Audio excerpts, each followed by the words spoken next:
네. 이제 매일 성경 묵상 본문이 이제 오늘부터 사도행전인데요. 방금 읽은 이 사도행전 1장 8절은 사도행전 가운데서 가장 핵심이 되는 구절이라고 할 수가 있습니다. 많은 분들이 암송을 하는 그런 구절이기도 한데요. 이 말씀은 이제 예수님께서 승천하시면서 주신 말씀으로 우리가 이 사도행전을 어떻게 또 해석을 해야 되는지, 어떻게 적용해야 될 것인가에 대한 기준을 제시하는 그런 말씀이기도 합니다.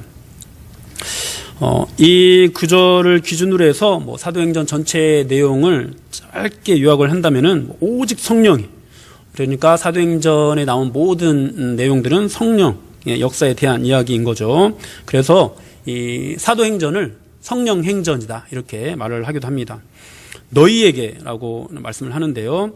너희는 이제 사도들이 되겠죠. 제자들이 되겠습니다. 즉 성령께서 주도하시는 사역이지만은 이것들이 부르심을 받은 사람들, 사도들을 통해서 이루어지는 그런 이야기가 되겠습니다. 사도들이 어떻게 되냐 했을 때 권능을 받고입니다.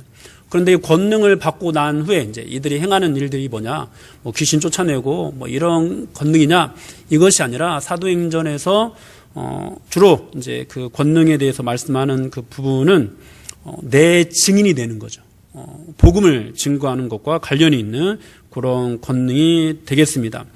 이렇게 사도들과 교회가 그리스도의 증인이 되어가는, 권능을 받고 그리스도의 증인이 되어져가는 그런 이야기가 예루살렘과 온 유대와 사마리아와 땅끝까지 이제 어떻게 전파되어져 가는지 그 내용들이 잘 나와 있습니다. 증인이 되는 것과 관련해서 마태복음에서는 제자를 삼으라 하고 이제 명령으로 나와 있죠. 근데 오늘 본문에서 보면은 증인이 되라라고 하지 않고 증인이 될 것이다, 증인이 되리라라고 말씀을 하고 있습니다. 자, 이것을 헬라어 원어로 보면은 명령형으로도 이제 볼 수가 있고 또 직설법으로도 볼 수가 있는데요. 명령형으로 봐서 증인이 되라 이렇게 받아들이든지 받아들일 수도 있는 말씀이고, 또 한편으로는 그렇게 될 것이다라는 예언적 말씀으로 우리가 받을 수도 있는 그런 부분입니다. 그래서 성령의 권능을 받으면은 너희가 증인이 되라 이렇게 받을 수도 있지만은, 우리 안에 성령의 권능이 임하면은, 성령의 세례가 임하면은 우리 모두가 결국에는 주님의 말씀을 따라서 증인이 되어지는 그런 모습들이 나타나야 하는, 그러니까 우리가 정말 참된 그리스도인이냐 그리스도인이 아니냐라고 또 판단하는 어떤 그런 기준이 될 수도 있는 그런 부분이 되겠습니다. 이와 같이 이 사도행전의 시선은 성령과 복음의 증인이 되어지는 권능, 복음 전파를 향해 있습니다. 사도들의 어떤 무용담 이런 것들을 기록한 책이 아닌 것이죠. 성령의 사역, 복음이 전파되는 사역을 기록한 책입니다. 그래서 우리는 이 사도행전을 읽으면서 어떤 사람의 특정한 능력, 어떤 사람을 통해서 나타난 어떤 특정한 사건, 이런 것들에 대해서 주목을 하면 안 됩니다. 복음 전파가 어떻게 되어지고 있는가, 어떤 사건이 있으면 그 사건이 복음 전파와 어떤 관계가 있고 또 어떤 의미가 있는가, 이런 것들에 대해서 질문을 하면서 우리가 이 말씀을 봐야 되겠습니다. 먼저 이 사도행전의 저자를 우리가 알아보면요, 저자가 누구라고 나와 있지는 않지만은 누가라는 데 다른 이견이 없습니다. 누가는 바울의 동역자로 널리 알려져 있는 사람인데요. 이 사도행전을 우리가 보다 보면은 대체로 이제 3인칭 관찰자 시점으로 기록되다가 16장부터 우리라는 1인칭 복수형의 단어가 등장을 합니다. 그러니까 이 앞부분은 누가가 다른 사람들로부터 자료를 수집하거나 들어서 그렇게 기록한 것이라면은 16장부터는 그가 직접 겪은 내용들을 기록한 것이라고 이렇게 볼 수가 있습니다. 그 시점이 이제 바울이 2차 전도 여행을 하는 때부터인데요. 이 누가는 바울이 2차 전도 여행을 시작한 그때부터 바울의 마지막까지 함께 했던 것으로 보여집니다. 바울의 서신서들을 보면은 그 단서가 되는 내용들이 잘 나와 있습니다. 누가는 직업이 의사였고요. 그래서 저는 잘 구별이 되지 않습니다만은 이 사도행전 내에는 의학적 용어들이 많이 사용되고 있다고 합니다. 그리고 이 누가는 이방인이었던 것으로 보이는데 또 어떤 학자들은 유대인이었다라고 그렇게 주장을 하기도 합니다. 그래도 유대인이었다 하더라도 아마 헬라파 유대인이었을 것이다 이렇게 보는 그런 관점도 있습니다. 누가가 이 사도행전을 기록한 시기에 대해서는 여러 의견들이 있는데요. 대체로 이제 AD 64년 이전에 기록되었을 것이다라고 보는 견해가 가장 유력합니다. 왜냐하면 이제 그렇게 보는 이유는 이 사도행전을 보면은 이제 로마에 대해서 어떻게 묘사하고 있는가를 볼 때 로마에 대해서 그렇게 큰 반감을 가지지 않는 것으로 이렇게 보여지거든요. 그리고 이 로마로부터 이 기독교가 반대받지 않고 있다. 로마가 기독교를 크게 박해하지 않고 있다라는 것들을 좀 드러내려고 하는 그런 모습들도 보입니다. 그래서 이제 64년 이전으로 예상을 하는데요. 64년을 기준으로 삼는 이유는 64년에 엄청난 그런 일이 일어났기 때문입니다. 그때 어떤 일이 일어났냐면은 로마에 대화재가 일어났습니다. 기름 창고에서 시작된 이 화재가 로마 전체에 옮겨 붙어가지고 정말 많은 사람들이 죽거나 다치게 되는 그런 일이 있었는데 로마에서 이제 그 대화재가 일어나니까 어떤 소문이 돌았냐면은 네로 황제가 도시를 다시 재정비하기 위해서 이 불을 질렀다라는 그런 모함이 있었어요. 그러니까 이제 네로는 그런 모함으로부터 또 탈피해야 되잖아요. 그래도 누군가를 희생양으로 삼아야 했는데 그 희생양을 이제 기독교인으로 삼은 것이죠. 그래서 기독교인들이 로마를 멸망시키려고 이 불을 질렀다라고 이제 모함을 해가지고 그때 굉장히 많은 그 기독교인들을 잡아다 죽이고 또 기독교에 대한 그런 박해가 이루 말할 수 없이 이루어지게 됩니다. 만일 누가가 이 일을 겪고 나서 사도행전을 기록했다면은 이제 이런 관점으로 좀 친로마적인 어떤 그런 관점으로 사도행전을 기록했을 리가 없다라는 거죠. 그래서 이제 이 AD 64년 이전에 기록했을 것이다라고 보는 것이고요. 이 AD 64년은 이제 바울이 로마의 가택 연금에서 풀려나서 본격적으로 또 이제 어떤 사역들을 해 나가는 그런 시기이기도 한데요. 그 이전에 기록했다라는 것은 이게 이 바울이 가택 연금 상태에 있을 때 아마 기록했을 것이다라고 그렇게 예상을 하는 겁니다. 항상 이제 바울을 따라다니던 이 누가가 바울이 갇히게 되니까 어느 정도 좀 여유가 생기게 되고 그래서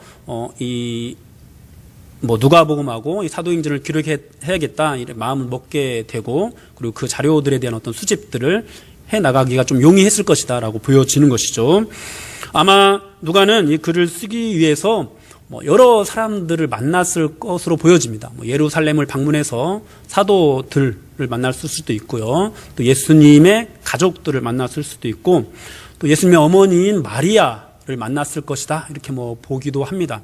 왜냐하면은 사도행전뿐만 아니라 이제 누가복음도 누가가 기록을 했는데 누가복음에 보면은 직접 듣지 않고서는 알 수 없는 그런 어떤 개인적인 내용들, 마리아의 개인적인 내용들, 수태고지라든지 또 세례 요한의 어머니를 만나는 그런 이야기라든지 엘리사벳을 방문한 이야기라든지 이런 내용들이 기록되어 있거든요. 그래서 아마 누가가 그런 사람들까지도 다 만나보지 않았을까라고 그렇게 짐작을 합니다. 이 사도행전이 누구를 대상으로 이제 쓰여졌냐, 이 수신자는 누구냐라는 것은 너무도 명백합니다. 데오빌로라는 사람인데요.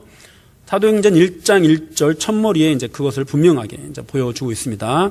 우리 사도행전 한번 다 같이 1장 1, 2절 말씀 한번 읽어볼까요? 1장 1, 2절입니다. 시작. 데오빌로여, 내가 먼저 쓴 글에는 무릇 예수께서 행하시며 가르치시기를 시작하신부터 그가 택하신 사도들에게 성령으로 명하시고 승천하신 날까지의 일을 기록하였노라. 네, 이 말씀 보면은 데오빌로에게 보내는 것을 분명히 알 수 있고 예수께서 행하시고 가르치시기를 시작하신부터 사도들에게 성령으로 명하시고 승천하신 날까지 이를 기록했다. 먼저 쓴 글이라고 이제 언급을 하고 있죠. 이 먼저 쓴 글이 바로 이제 누가복음이 되겠습니다. 이 누가복음에서도 데오빌로를 언급하고 있습니다. 누가복음 1장 1절에서 4절까지 보면 이렇게 말씀하고 있습니다. 우리 중에 이루어진 사실에 대하여 처음부터 목격자와 말씀에 일꾼된 자들이 전하여 준 그대로 내력을 저술하려고 붓을 든 사람이 많은지라. 그 모든 일을 근원부터 자세히 미루어 살핀 나도 데오빌로 각하에게 차례대로 써 보내는 것이 좋은 줄을 알았노니 이는 각하가 알고 있는 바를 더 확실하게 하려 함이로다. 네, 이제 누가복음에서 누가는 데오빌로를 각하라고 부르고 있는데요. 아마 이 데오빌로가 로마의 높은 관직에 있었을 것이다라고 여겨집니다. 그러니까 이방인이었던 데오빌로가 복음을 듣고 예수를 믿게 되었는데 이 데오빌로의 믿음을 굳건하게 하기 위해서 지금까지 있었던 예수님과 관련된 모든 일들, 그리고 사도들의 어떤 사역들과 관련해서 이 모든 것들을 기록해서 보내는 것이 좋겠다, 이렇게 말을 하고 있는 것이죠. 대체로 학자들은 이 누가복음과 사도행전이 따로따로 된 각각의 책이 아니라 한 권의 책으로 책이었을 것으로 보고 있습니다. 그런데 이제 신약 성경이 정경으로 책택되는 과정에서 이 사도행전이 역사서로 분류가 되면서 이제 따로 나누어지게 된 것으로 그렇게 보고 있습니다. 아무튼 이 누가복음과 사도행전은 그 수신자를 데오빌로라는 개인으로 특정을 하고 있습니다. 그러나 우리가 이 누가복음과 사도행전을 단지 데오빌로라는 사람 한 사람에게만 쓰는 글로 이해해서는 안 되겠습니다. 왜냐하면은 당시에 이제 여러 사도들도 이제 서신서들을 보내기도 하고 했는데, 이런 글들을 써서 보낼 때는 어떤 특정한 사람만 볼 것을 염두에 두고 기록한 것이 아니라 교회들이 그런 글들을 필사를 해가지고 돌려보고 했거든요. 그래서 데오빌로라는 사람만 염두에 두고 쓴 글이 아니라 데오빌로를 포함한 그런 이방인 성도들을 염두에 두고 기록했을 것이다 라고 우리가 봐야 되겠습니다. 그러니까 이 누가복음하고 사도행전은 예수를 믿는 이방인들인 거죠. 이방인을 대상으로 해서 쓰여졌다고 해서 예수 믿지 않는 사람으로 우리가 오해를 해서는 안 되겠고요. 이미 예수를 믿게 된 이방인들을 대상으로 우리가 쓰여졌다고 봐야 되겠습니다. 우리가 아는 것처럼 또 이 사도행전은 역사서로 분류가 되어 있습니다. 사도행전을 보면은 누가가 초대교회의 이 복음 사역에 대해서 역사적인 관점으로 정리를 하려고 한 그런 모습들이 많이 보입니다. 비록 과학적이고 또 객관적인 시각은 아니었다고 하더라도 복음이 전파되는 과정에 있었던 사건들을 역사적인 관점에서 기록을 하고 있습니다. 누가복음에서는 이런 부분들이 더 드러나죠. 예수님이 태어날 당시 역사적인 배경까지도 이제 누가복음에서는 기록을 하고 있는데요. 이런 것들은 이제 역사적인 관점을 이제 누가가 가지고 있었다라는 것을 보여줍니다. 그래서 우리는 이 사도행전에서 나오는 이 이야기들, 초대교회에서 나타났던 여러 역사들에 대해서, 이 사건들이 복음이 전파되는 곳에서 과거뿐만 아니라 현재까지도 모두 동일하게 반복되어져야 하는 어떤 그런 사건으로 보는 것은 좀 위험합니다. 동일하게 반복되어지는 그런 사건으로 우리가 이해하기보다도 그때 역사적인 관점으로 기록을 했으니까 그때 그런 일이 있었다라는 관점으로 보면서 그렇게 우리가 이제 교훈을 얻으려고 해야 되겠죠. 오순절 성령 강림 사건이라든지 또 초대교회의 공동체 모습들을 보면서도 반드시 오늘날 교회에 그대로 적용되어져야 한다, 그런 일들이 그대로 나타나야 한다, 이렇게 주장하는 것은 바람직하지 않은 그런 방법이 되겠습니다. 어떤 학자들은 또 이 사도행전이 AD 70년 이후에 기록되었다라고 주장을 하기도 하는데요. 그러면서 이제 누가가 이제 여기에 이제 친로마적인 그런 관점들이 나와 있다고 하잖아요. 그런 것들에 대해서 설명을 할 때 누가가 사실은 여기까지만 기록하는 것이 아니라 이 이후의 일들에 대해서도 제3권의 책을 쓰려고 계획했었다, 이렇게 말을 하기도 합니다. 그렇다면 이제 누가가 데오빌로에게 알리고자 했던 우리 중에 일어난 일들, 이것이 누가복음과 사도행전에 기록된 그 이상의 이야기가 될 수도 있는 거죠. 그런데 이제 여기서 이제 누가가 과연 이제 제3권에서 어떤 이야기를 전하려고 했을까? 상상의 나래를 막 펼치게 될 수 있잖아요. 이런 것은 굉장히 위험합니다. 자칫 이제 사도행전 이후에 일어났던 교회 가운데서 일어났던 사건들에 대해서 성경적인 권위를 부여할 수 있는 그런 위험에 빠질 수도 있기 때문이죠. 오순절 사건을 반복하려는 오순절 운동이라든지 사도의 권위가 지금까지도 계승되고 있다는 신사도 운동이 바로 이런 위험에 빠진 예라고 할 수가 있겠습니다. 우리는 설사 이 사도행전이 AD 70년 이후에 기록되었다라고 보더라도 정경으로 인정된 그런 성경과 그 안에 기록된 내용만을 하나님의 말씀으로 우리가 받아들이면서 그 내용들을 우리가 적용하거나 해석하거나 해야 되겠습니다. 그리고 이제 사도행전에 나타난 우리가 특징들을 우리가 살펴보면은요, 사도행전은 우리가 역사서로 분류를 하고 있기는 하지만 우리가 사도행전을 단지 역사적인 자료로만 이해를 한다면은 이 사도행전에 담긴 내용들을 좀 빈약하게 만들 수도 있습니다. 엄밀하게 말하자면 역사서는 또 아니거든요. 본서 자체에서도 이것이 역사서다 이렇게 주장하는 구절도 없고, 그렇다면 이제 우리가 사도행전을 어떻게 이해해야 될까? 이제 좀 나타나는 특징들을 살펴보면서 얘기를 하겠는데요. 먼저 이제 이 사도행전에 나타난 가장 큰 특징은 이 모든 사역들을 성령이 주도하고 있다라고 이제 드러내고 있는 것이죠. 아까 우리가 읽었던 1장 8절 말씀을 통해서도 알 수 있는 것처럼 사도행전에 기록된 모든 사역은 사람이 아닌 성령께서 주도하고 있다. 그렇게 우리가 받아들이고 있습니다. 여기에 대해서 의심하는 사람은 아무도 없는데요. 그런데 이 성령님의 사역이 이제 무엇으로 이제 또 초점이 맞춰지느냐? 아까 서두에서도 말씀드린 것처럼 어떤 특별한 능력이 나타나는 것, 또는 어떤 특별한 은사가 나타나는 것, 이런 것은 아닙니다. 부흥이 일어나는 것, 대부흥이 일어나는 것, 이런 것도 아닙니다. 초기에는 3,000명, 5,000명씩 회개하는 그런 역사가 기록되어 있긴 하지만은, 후반부로 가면서 사도들이 고난을 받고 끌려가는 그런 일들도 기록이 되어져 있죠. 그러니까 이 성령님의 사역이 어떤 능력이 나타나는 것으로 흘러가는 것이라고 보기보다도 복음이 전파되어져 가는 것, 초점이 맞춰져 있는 것으로 우리가 봐야 되겠습니다.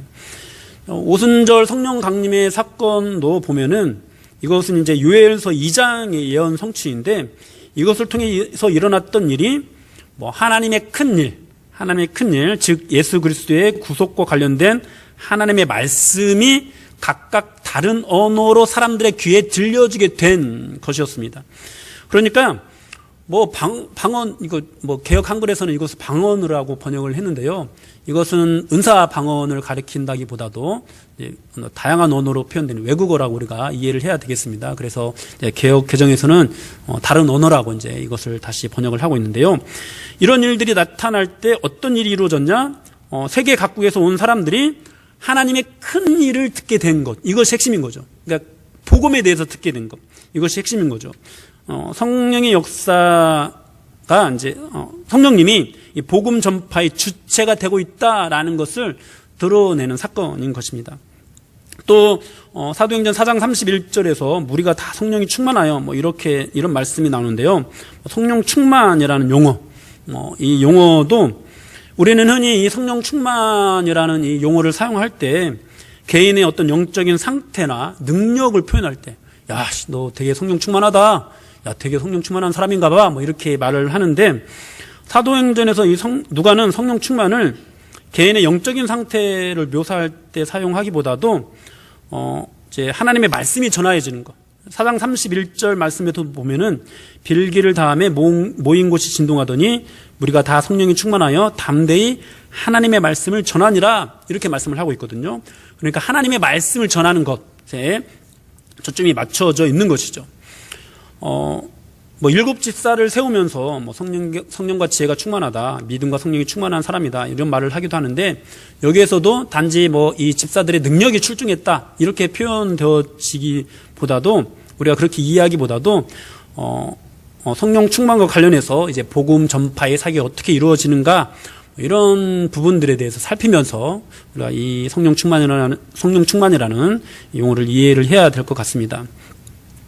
이 성령의 역할을 우리가 살펴보면은 뭐 성령님은 사마리아와 유대 전도를 주도하시죠. 또 바울의 회심 사건도 성령님께서 주도하십니다. 또 안디옥 교회의 선교사 파송에도 성령님이 주도하시고요. 마게도냐인 선교를 하게 하시는 것도 성령님이십니다. 또 바울이 죽음을 각오하고 예루살렘을 경유해서 로마까지 가는 것, 이것도 성령님께서 주도하십니다. 뭐 이런 여러 가지 것들을 볼 때 이 사도행전에서 성령님은 전도자 개인에게 힘을 주시는 그런 존재로 표현되기보다도 선교를 주도하는, 말씀이 전파되게 하는 그 일을 주도하는 그런 분으로 그려집니다. 그래서 우리가 이 성령이라는 단어를 사용할 때 이제 이 성령님을 나에게 능력 주시는 분으로 표현하는지, 또는 복음 전파를 주도하는 분으로 표현을 하는지 한번 되새겨 봐야 하는 문제가 아닌가 싶습니다. 또 이제 사도행전에서 나타난 이 사도들의 역할들을 우리가 또 보면은요, 사도행전에서 이루어지는 사역들은 하나님의 부르심을 받은, 성령님의 부르심을 받은 사람들이 위해서 행해지는데요. 제자들, 사도들, 신자들, 교회, 이렇게 불려지던 사람들입니다. 이들은 성령님에 의해서 부름을 받고 인도함을 받고 보내심을 받았고 교회를 세웠습니다. 그 중에서도 이제 사도들은 초대교회 설립과 관련해서 굉장히 중요한 역할들을 했는데요. 사도는 예수님께서 세례받은 일부터 승천하신 일까지 모든 것들을 보고 들은 사람, 부활하신 예수님을 목격하고 그것을 증언하는 어떤 그런 사명을 부여받은 사람들입니다. 이런 조건 하에서 마띠아를 이제 가룟 유다 대신으로 사도로 세우기도 했습니다. 그리고 누가는 사도행전에서 바나바와 바울도 두 사도들 또는 사도들이라고 언급을 하면서 이 사람들도 사도라고 그렇게 밝히고 있습니다. 사도들은 일곱 집사를 임명하는 그런 일들을 해서 이 복음 사역이 계속될 수 있도록 했고요. 또 이 사마리아인들을 안수해서 형제로 맞아들이는 일도 이 사도가 했습니다. 그래서 이방인 전도가 이루어지도록 했죠. 또 16장에서 보면은 예루살렘 회의가 소집되어서 이방인 전도가 예루살렘 교회로부터 이제 공식 인정을 받게 되는데요. 이것도 이제 사도들이 했습니다. 그런데 이제 이 이후로 16장 이후로 사도행전에서 사도라는 단어가 등장을 하지 않습니다. 이것이 왜 그런가라고 이제 볼 때, 이 초대교회 안에서 사도의 역할이 여기까지다라고 보여주는 것으로 이해를 합니다. 그러니까 이후로 사도의 권위가 사라졌다 이것은 아니지만은, 주님께서 이제 시몬 베드로에게, 내 교회를 세우는 일, 그런 일들을 하게 될 것이다 라고 말씀을 하셨는데, 그 교회를 설립하는 일과 관련해서 사도의 직무가 끝났다라고, 16장에서 끝났다라고 이렇게 보여지는 것이죠. 이런 또 내용들 안에서 이 누가가 이 사도행전을 기록한 또 목적들이 또 보여지는데요. 가장 큰 이유는 캐리그마적인 목적, 그러니까 설교적인 그런 목적이 있다라고 우리가 할 수 있습니다. 그런데 이 캐리그마적인 목적 외에도 크게 이제 두 가지 목적이 있었던 것으로 이 사도행전에서 나타나고 있습니다. 첫 번째는 병증적인 목적이 있고요. 그리고 두 번째는 교회 화합을 위한 그런 목적이 있습니다. 이 목적은 이 누가복음의 수신자와 관련이 있는데요. 이 수신자가 이방인이었잖아요. 그러니까 이방인이 예수를 믿는 데 있어서 가장 궁금해하는 것들, 또 가장 고민을 하게 되는 그런 문제들에 대해서 아마 누가는 설명을 할 필요가 있었을 겁니다. 그 첫 번째가 이제 그 로마 제국 안에서 이 기독교 신앙을 갖는 것이 합법적이냐라는 문제, 안전한가에 대한 문제였습니다. 당시 로마는 세계 여러 나라들을 지배를 하면서 각각의 그 나라에 있는 그 종교들에 대해서 합법적인 것으로 인정을 하기도 하고 또 불법적인 것으로 그렇게 간주를 해서 종교를 억압하는 그런 일을 하기도 했는데 뭐 그것을 나누는 기준이 뭐 크게 다른 것이 있었던 것은 아니고 로마의 평화에 이롭냐, 해가 되느냐, 뭐 이런 것들이 기준이었습니다. 뭐 유대교는 당시 그런 기준에 의해서 합법적인 종교로 인정을 받았습니다.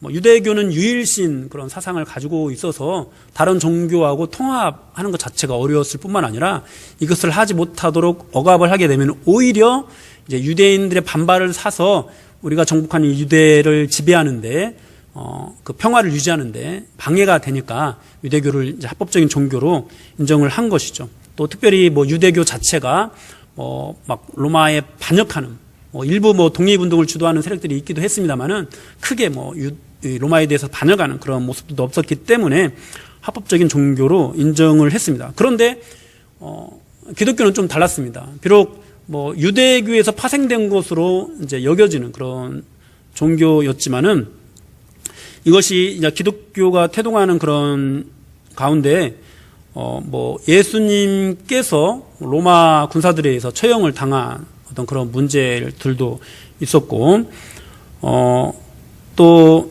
이 사람들은 이 기독교를 유대교인들과 이제 구분을 해서 기독교인들을 그리스도인이라고 부르면서 유대인들은 이 그리스도인들이 사이비 종교인이기 때문에 로마의 종교 그 보호를 받을 필요가 없다, 뭐 이렇게 주장을 하는 그런 일들이 있었습니다. 그리고 뭐 사도행전에서도 나타나는데 빌립보에서 바울이 전도를 할 때 뭐 고발을 당하기도 했고요.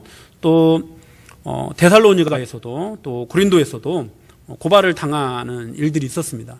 그리고 또 나중에 바울이 예루살렘 교회로 가서 붙잡히게 되면서 또 로마의 재판을 받게 되죠.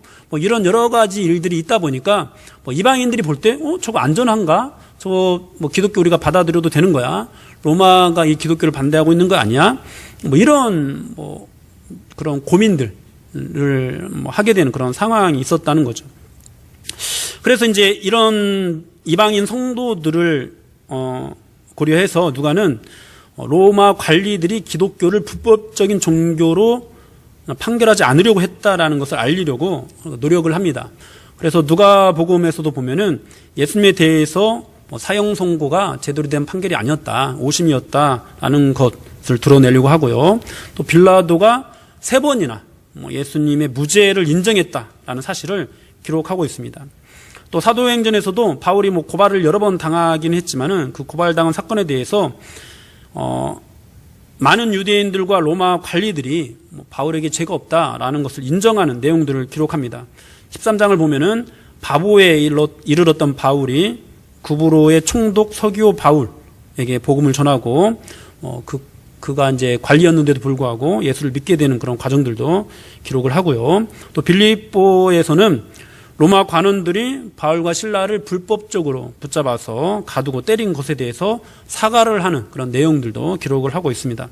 또 고린도에서 총독 갈리오가 바울과 실라에게 죄가 없고 유대인들의 고소는 단지 뭐 그들의 종교적인 문제에 불과하다라고 판결을 한 그런 이야기도 기록을 하고 있습니다.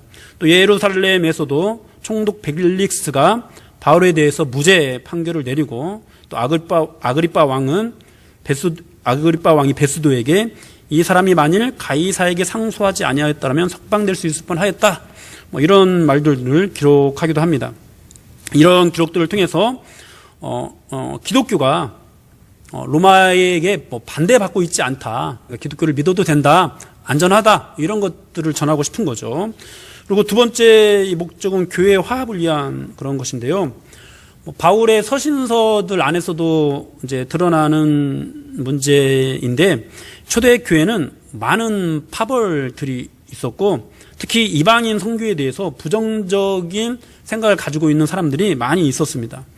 뭐 율법주의적인 사고를 가지고 있는 사람들이 바울을 집요하게 반대해서 그를 막 쫓아다니면서 그 방해하는 그런 일을 행하기도 했습니다. 이런 분위기를 알고 있었던 누가는 이 이방인 사역에 대해서 예루살렘 교회가 공인하고 있었다라는 것, 사도들도 이에 동의하고 있다라는 것들에 대해서 밝히고자 했습니다. 사도행전은 1장에서 12장까지는 이제 초대교회 역사 더불어서 베드로 중심으로 이야기가 그려지고, 또 13장에서 28장까지는 바울 중심의 이야기가 그려지는데요. 우리는 흔히 이제 베드로는 유대인에게 보냄을 받은 사도이고, 바울은 이방인에게 보냄을 받은 사도다라고 그렇게 알고 있는데요. 그런데 사도행전을 보면은 이제 바울은 마치 정통 유대인으로서 율법을 준수하고 선지자들의 말씀을 믿는 사람이다, 유대적으로 이렇게 많이 묘사를 하고요. 또 베드로에 대해서는 이방인을 회심하게 한 전도자, 그렇게 묘사를 하기도 합니다. 그러니까 베드로를 바울과 같이, 또 바울을 베드로 같이 이렇게 표현을 해서 가장 큰 적대적인 두 당파가 화목하게 하려고 했던 것이죠. 사도행전에 나타난 기록들을 보면은 이 두 사람은 두 사람을 비슷하게 좀 그리는 그런 표현들이 굉장히 많이 있습니다. 두 사람 모두 다 성령 충만하다 말씀을 하기도 하고요. 담대하게 하나님의 말씀을 전했다. 성령 충만이 복음 전파로 이어지는 그런 모습들. 그리고 둘 다 유대인들 앞에서 예수님을 증거하는 모습들, 또 둘 다 이방인들에게 복음을 증거하는 모습들, 또 둘 다 이방인 선교에 대한 환상을 보는 그런 모습들, 둘 다 감옥에 갇혔다가 기적적으로 풀려나는 그런 모습들, 둘 다 나면서부터 안진병이었던 사람을 고쳐주는 그런 모습들, 악한 영들을 쫓아내는 그런 모습들, 또 베드로는 그림자, 또 바울은 수건이나 앞치마로 인해서 사람들의 병이 낫는 모습들, 또 죽은 자를 살리는 모습, 이런 여러 가지 일들 좀 비슷하게 좀 많이 그립니다. 이것이 이렇게 그 사건들이 붙어서 일어난 일은 아니지만은 앞에서 일어나고 뒤에서 일어나게 이렇게 기록하고 있습니다만은, 우리가 사도행전을 쭉 읽다 보면은 이런 부분들을 발견하게 돼요. 앞에서도 좀 비슷한 일이 있었는데, 이렇게 생각을 하게 되는 거죠. 그러니까 이 교회를 화합하게 하려는 그런 목적으로 이것을 기록하면서 베드로와 이 바울은 서로 다른 어떤 목적을 가지고 있었던 사람이 아니야, 다른 사역을 했던 사람들이 아니야, 이렇게 말로써 주장하기보다도 그런 여러 가지 사역들에 대해서 기록을 하면서 두 사람들이 실제로는 같은 사명을 가지고 있었다라는 것들을 독자들이 발견을 하게 해서 교회가 하나라는 것, 이렇게 보여줍니다. 특별히 또 이제 이 누가는 바울의 사역의 정당성을 부여하기 위해서 애쓰는 모습들을 많이 보여주는데요. 아마 이것은 이제 바울이 당하고 있는 어려움들을 누구보다도 누가가 잘 알고 있었기 때문인 것으로 보입니다. 그래서 이 사도행전 읽다 보면은 처음도 물론이지만 나중에 바울의 어떤 그런 모든 사역들도 예루살렘 중심으로 이루어지는 것을 보게 됩니다. 처음 성령 강림이라든지 이런 것들이 예루살렘 중심으로 이루어지게 된 것들, 그리고 나중에 사마리아 전도가 빌립을 통해서 시작됐는데, 이것도 그냥 그것으로 마무리되는 것이 아니라 예루살렘에서 베드로와 요한이 와서 그 사역을 마무리하는 것으로, 그러니까 예루살렘 중심으로 그리고 있는 거죠. 그리고 사울이라고 불리던 바울이 이제 기독교를 박해하는 그런 사람이었지만은 다메섹 도상에서 부활하신 주님을 만나고 거듭나게 됐는데, 그 이후로 예루살렘에 가서 바나바의 중재로 사도들과 임사를 하는 것들 예루살렘 중심으로 그리고 있습니다. 그리고 베드로가 환상을 보고 그 고넬료의 집을 방문해서 하나님의 말씀을 전했고 이방인들이 성령을 받게 되는 모습을 그리고 있는데요. 이 일에 대해서도 베드로는 예루살렘 교회에서 보고를 하고, 이제 예루살렘 교회는 그러면 하나님께서 이방인에게도 생명 얻는 회개를 주셨다라고 이제 이방인 선교를 인정하는 그런 모습을 그립니다. 또 이후에 안디옥 교회에서 놀라운 부흥이 일어났는데요. 그러자 이제 예루살렘 교회에서 바나바를 파송해서 안디옥에서 이제 사역을 하게 하는데, 이때 이제 바나바가 바울을 불러서 함께 동역을 하게 되죠. 그렇게 이제 또 안디옥 교회에서는 성령의 인도하심을 받아서 바나바와 바울을 이제 선교사로 파송을 하게 되는데, 바울과 바나바가 1차 전도 여행을 마치고 돌아와서 선교 보고를 하는데 안디옥 교회에서 보고를 하는 것이 아니라 예루살렘 교회에서 보고를 하는 것을 우리가 볼 수 있습니다. 그리고 이후에 이제 바울과 바나바가 서로 이제 심하게 다투어 가지고 서로 갈라서게 되는데요. 이때 이제 바나바는 마가 요한을 데리고 그 구브로로 가고 바울은 실라와 함께 수리아와 길리기아로 떠나는데, 여기서도 우리가 주목해서 봐야 될 것은 바울이 실라와 함께 선교를 했다는 겁니다. 이 실라는 바울과 바나바의 1차 전도 여행 후에 예루살렘 교회에서 파송을 한 사람입니다. 그러니까 이들의 이방인 선교에 대해서 방해를 하는 사람들, 괴롭게 하는 사람들이 많으니까 예루살렘 교회에서 정식으로 실라하고 유다와 실라를 보내서 이들의 사역이 예루살렘 교회에서 인정을 한 것이다 라고 교회들에게 알리게 했던 거죠. 그렇게 예루살렘 교회로부터 파송된 이 실라가 바울의 2차, 3차 전도여행을 동행했다라고 이렇게 그리고 있는데요. 이것은 이제 이방인 선교를 계속했던 이 바울의 사역이 예루살렘 교회와 무관하지 않다라는 것들을 드러내기 위한 것이었죠. 또 2차 전도 여행에서 바울은 마게도냐인 환상을 보고 유럽으로 발걸음을 옮기게 되는데요. 이제 그 2차 전도 여행을 마치고 나서 이제 잠시 안디옥에 머물렀다가 3차 전도 여행을 떠나는데, 이제 이 3차 전도 여행을 떠난 동안에 이제 에베소에서 약 3년을 머물고 여기서 놀라운 부흥을 경험한 이 바울이 거기서 이제 마게도냐와 아가야를 거쳐서 예루살렘으로 갈 계획을 세우는데, 이 예루살렘으로 가려고 했던 이유는 로마를 거쳐서 서바나로 가기 위함이었죠. 그런데 이 바울이 땅끝으로 가기 위해서, 그러니까 서바나로 가기 위해서 최종적으로 거친 곳이 안디옥이 아닌 예루살렘이었다라고 이렇게 보여주고 있습니다. 이것도 이제 예루살렘 중심으로 모든 사역들이 이루어지고 있다라고 보여주는 거죠. 그렇게 누가는 이 모든 사역들이 이 예루살렘 교회와 동떨어져서 그렇게 이루어지는 것이 아니라 예루살렘 교회 중심으로 이루어졌다라고 보여주면서 이 사역들로 인해서 교회가 분리되지 않게 애쓰는 그런 모습들을 보여줍니다. 그리고 또 우리가 이 사도행전을 통해서 눈여겨봐야 될 것은 이 예루살렘 교회 부흥 이후로 교회의 부흥이 유대인 전도와 이방인 전도가 함께 이루어질 때 발생했다라는 점입니다. 예루살렘 교회 박해 이후로 흩어진 제자들이 두루 다니면서 이제 복음을 전했는데요. 그들이 이제 시리아와 안디옥에 이르게 되었고, 이제 안디옥에 이제 성경에서 기록된 두 번째 교회가 세워지는데요. 안디옥 교회죠. 안디옥에서 보면은 이제 처음에는 이제 유대인 전도만 했었습니다. 이때는 부흥이 없다가 구브로와 구레네 몇 사람이 안디옥에 이르러 헬라인에게도 복음을 전하게 됐는데요. 그러자 놀라운 부흥이 일어났습니다. 그 모습이 사도행전 11장 19절에서 20절까지 잘 나와 있습니다. 그때 스데반의 일로 일어난 환란으로 말미암아 흩어진 자들이 베니게와 구브로와 안디옥까지 이르러 유대인에게만 말씀을 전하는데, 그 중에 구브로와 구레네 몇 사람이 안디옥에 이르러 헬라인에게도 말하여 주 예수를 전파하니 주의 손이 그들과 함께 하심에 수많은 사람이 믿고 주께 돌아오더라. 이렇게 이제 기록을 하고 있죠. 이 안디옥 교회의 부흥은 사도행전 6장에서 예루살렘 교회의 부흥을 연상케 하는데요. 이 놀라운 부흥은 유대인과 이방인 모두에게 차별 없이 복음을 전했던 것이 시작이었습니다. 예루살렘에서 시작된 복음이 예루살렘과 온 유대와 사마리아와 땅끝까지 가는 데 있어서 이 안디옥 교회의 부흥은 매우 중요한 기폭제가 되었는데요. 이 유대인 전도와 이방인 전도가 함께 이루어지는 이런 흐름은 이제 사도행전 후반부까지 계속 이어지게 됩니다. 바울이 선교 여행을 다니면서 1, 2차 선교 여행을 하는 동안 처음에는 유대인 중심으로 사역을 했거든요.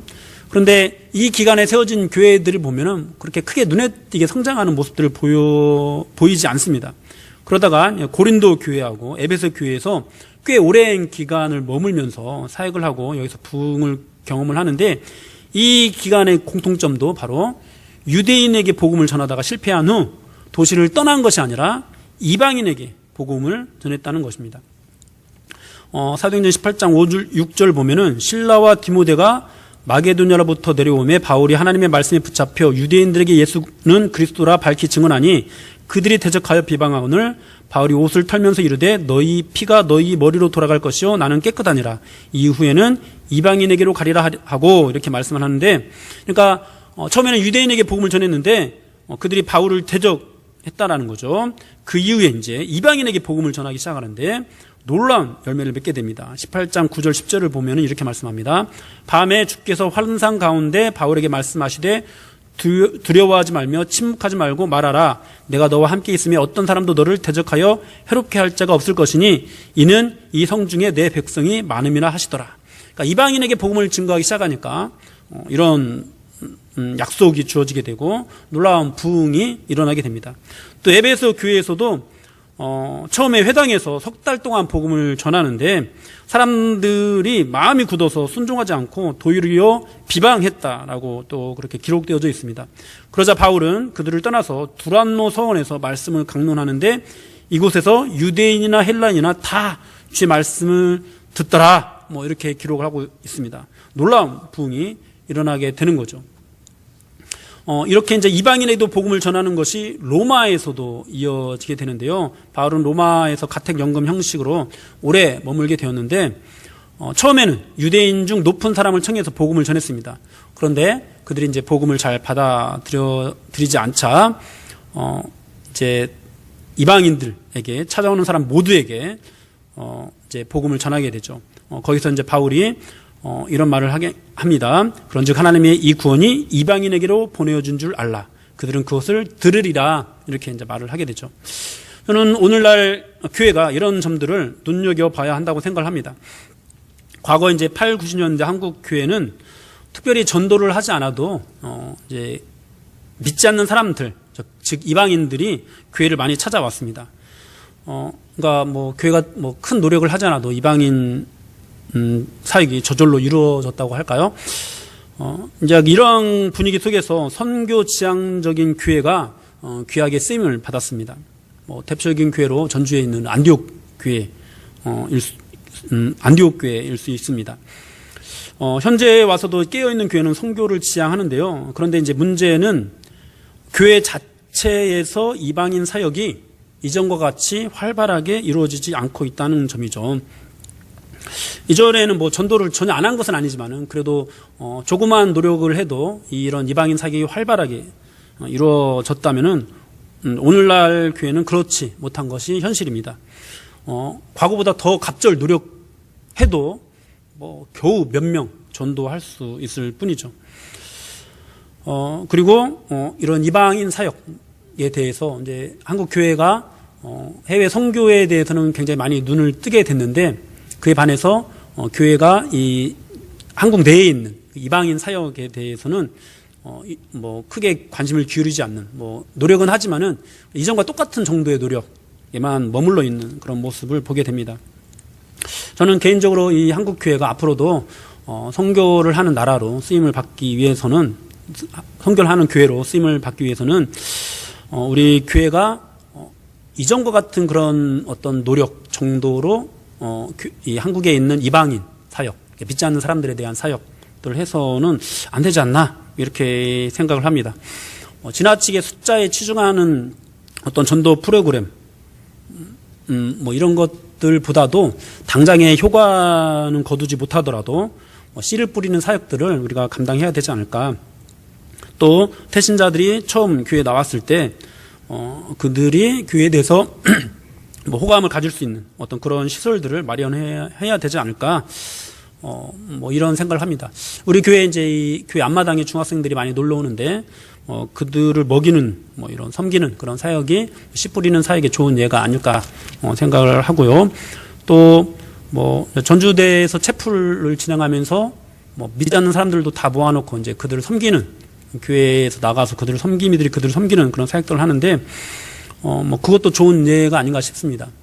그 사역들을 통해서 어떤 교회는, 전도를 많이 하고, 이 청년들이 이제 부흥하게 되는 그런, 소식도 전해지는데, 사실, 그런 어떤 열매를 거둔 사람들보다 열매를 거두지 못한 사람들이 사실 더 많기는 합니다.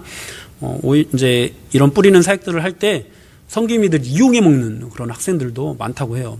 뭐든지 사준다 하면은 막 빕스 가요 막 이렇게 하면서 막 비싼 거 먹자고 이렇게 이용하는 그런 사람들도 있긴 하는데, 어떤 한 교회가 열매를 거뒀지만은 사실 그렇게 뿌리는 사역을 한 모든 사람들의 열매라고 이게 봐야 될 것 같습니다. 이런 어떤 뿌리는 사역들을 우리가 좀 더 관심을 갖고 해야 되지 않을까. 그리고 교회가 해외로 선교사를 파송하듯이 이런 사역만 전담하는, 교회 성도들 돌보는 사역만 하는 것이 아니라 이런 사역만 전담하는 그런 사역자도 필요하지 않을까. 이런 생각을 해봅니다. 뿐만 아니라 저는 공간에 대한 고민도 해야 된다고 생각을 하는데요. 어떤 기업의 프랜차이즈는 5년마다 한 번씩 리모델링을 하는 것을 의무화한다고 합니다. 또 개인도 한 집에 계속 살지 않잖아요. 더 좋은 집, 더 큰 집으로 이사를 합니다. 그런데 교회에 대해서는 이 공간에 대해서 별로 관심이 없는 것처럼 보입니다. 저는 이것도 좀 유대인 중심의 사고라고, 유대인 성도 중심의 사고라고 생각을 하는데요. 무슨 교회가 사업을 하는 곳이냐 이렇게 반문을 하면은 할 말은 없습니다만, 하지만 사업하는 마인드여서 혹은 단순히 사람 숫자를 늘리려는 생각으로도 공간에 대한 고민을 하겠죠. 하지만은 오늘 처음 교회에 나오는 사람, 그것도 젊은 30대, 20대, 10대의 사람들을 고려한다면은 교회가 충분히 이 공간에 대한 고민을 할 수 있지 않을까, 이런 생각을 합니다. 꼭 교회를 대형화해서 건물을 신축하지는 않더라도 기존의 공간을 태신자들이 접근하기 쉽게 디자인한다든지 하는 거죠. 과거에는 교회 탁구대 하나만 가져다 놓아도 굉장히 사회적으로 획기적인 공간으로 인식이 되었습니다. 오늘날에는 그보다 더 창의적인 고민이 필요하지 않을까 합니다. 풋살장 정도는 있어야 되지 않을까 한번 생각이 하기도 하는데, 모르긴 몰라도 우리 교회 앞마당이 체육공원 풀살장만큼 넓다 하면은 아마 몰려드는 학생들 더 많을 겁니다. 저녁에 야간 조명까지 달아준다 보면은 여기저기서 신고가 들어오겠죠. 시끄럽다고. 어쨌든 큰 비용 드리는 것 이런 것들을 하자는 얘기가 아니라 당장 우리가 할 수 있는 어떤 그런 것들, 이방인들을 위한 환경을 만드는 것, 한 생명을 살리기 위해서 우리가 밥도 사 먹이고 선물도 하고 하잖아요. 그런 관점으로 이 공간에 대한 어떤 투자라고 해야 되나요? 이런 것들도 우리가 관심을 가져야 한다는 거죠. 여러분, 오늘날 청소년들은 미전도 종족이나 다름이 없습니다. 이미 그것은 다 알려진 사실이죠. 근데 사실 저는 미전도 종족이라고 할 때 교회 안 다니는 애들만 해당하는 것이 아니라 교회 다니는 애들도 해당이 된다고 생각합니다. 왜냐하면 통계적으로 과거에는 70%, 또 최근에는 또 90%가 교회를 떠난다라는 말들이 있으니까요. 그러니까 이들을 우리가 그냥 이방인이라고 여기고 이렇게 선교를 해야 되는데, 여러 가지 부분에서 좀 고민을 해야 되는 거죠. 그들에게 뿌리는 사역, 이런 것들을 감당해야 됩니다. 좀 마무리를 하겠습니다. 우리 처음에 읽었던 사도행전 1장 8절, 다 같이 다시 한번 읽어보도록 할까요? 사도행전 1장 8절, 다 같이 한번 읽어보겠습니다. 시작. 오직 성령이 너희에게 임하시면 너희가 권능을 받고 예루살렘과 온 유대와 사마리아와 땅끝까지 이르러 내 증인이 되리라 하시니라. 누가는 성령님께서 하신 이 명령이자 약속의 말씀을 이제 말씀이 어떻게 이루어져 가는가에 대해서 이 사도행전을 통해서 우리에게 들려주고 있습니다. 성령 주도적인 사역이지만 부르심을 받은 사람들을 통해서 이루어졌고요. 또 이방인 성도들이 더욱 믿음을 견고하게 할 수 있도록 때로는 병증학적으로, 때로는 교회 화합적으로 이야기를 들려주고 있습니다. 그리고 유대인들에게만 복음을 전하는 것이 아니라 이방인들에게도 복음을 전할 때 놀랍게 부응했다라는 이야기를 들려주고 있습니다. 그렇게 땅끝을 향해 가는 복음의 이야기를 들려주고 있는데요. 이런 메시지를 따라서 우리가 묵상을 하면서 저와 여러분들도 사도행정적인 성도가 될 수 있기를 소망합니다. 성령님의 다스림을 받는 성도가 되십시오. 부르심에 순종하는 성도가 되십시오. 세상에서도 진정으로 예수 믿는 사람으로 인정받는 그래서 다른 사람이 예수 믿을 때 좀 안심을 할 수 있게 하는 그런 성도가 되십시오. 또 내 생각, 내 상명 중심이 아니라 교회 전체에 부어주신 주님의 사명과 조화를 이루는 그런 사명자가 되십시오. 유대인들만 상대하지 않고 이방인들에게도 복음을 증거하는 그런 성도가 되십시오. 여러분의 모든 삶이 땅끝의 사역과 연결되어 있다라는 생각을 가지고 더 많은 사람들이 땅끝으로 나아가기를 소망하십시오. 우리 전주 제자교회가 또 우리 모든 성도님들 또 우리 조국의 교회가 사도행전적인 교회로 귀하게 쓰임받게 되기를 소망합니다.